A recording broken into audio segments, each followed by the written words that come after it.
So I want to address the question, is willpower enough? Maybe you've been to some treatment programs for alcohol use or other drug use. Perhaps you've been in AA or NA or something like that. Those programs can be helpful, they can be beneficial. They rely on such things as support, accountability. They want you to accept your diagnosis or your label of being a drug addict or an alcoholic. They rely very heavily on willpower. But I'd like to talk about those just a second. When it comes to support, that is massively important. We need support. I don't care what we're facing. I don't care what the issue is. We need support. And support can be what it takes to overcome. I offer support in my coaching.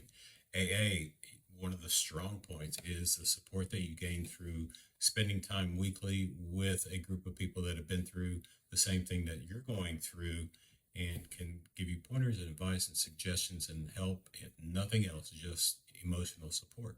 It can be a big deal. Accountability is important. To have someone to answer to can be a big deal. The problem with accountability is that it's only as good as the presence of a person that you're accountable to. I like accountability. It can be very helpful, but if that person's not there, then that accountability is gone. It's only as good as my honesty, right?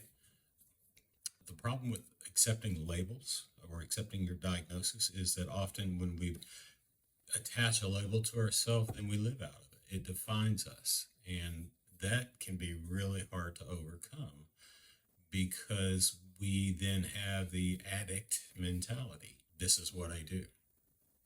I'm an addict.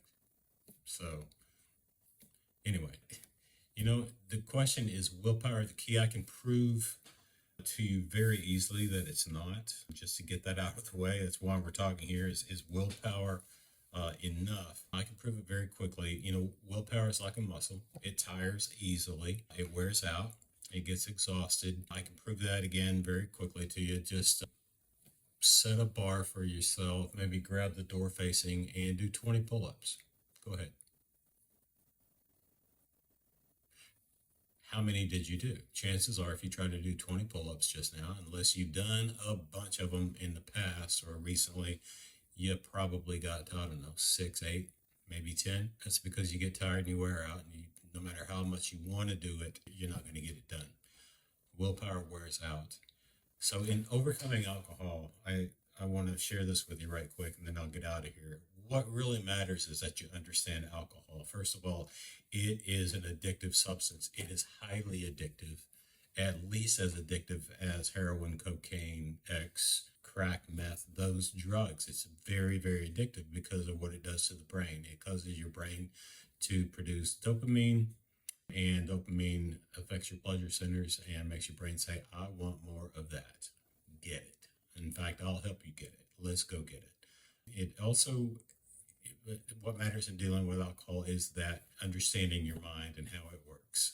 Listen, you've had experiences that you drew conclusions to that helped you form perspectives, which grew into beliefs. And we live out of our beliefs. If you believe you're a loser, or believe you're a winner, or if you believe you're a klutz, you will tend to do those things. If you're a winner, you'll find a way. If you're a loser, you'll find a way to lose. And that's why you believe that you are.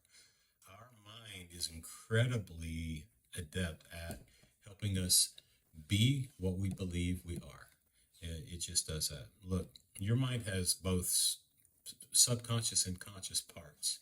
And what I'm going to help you do is put your conscious mind back in charge. Whether you decide not to do things and then find yourself doing them has to do with that.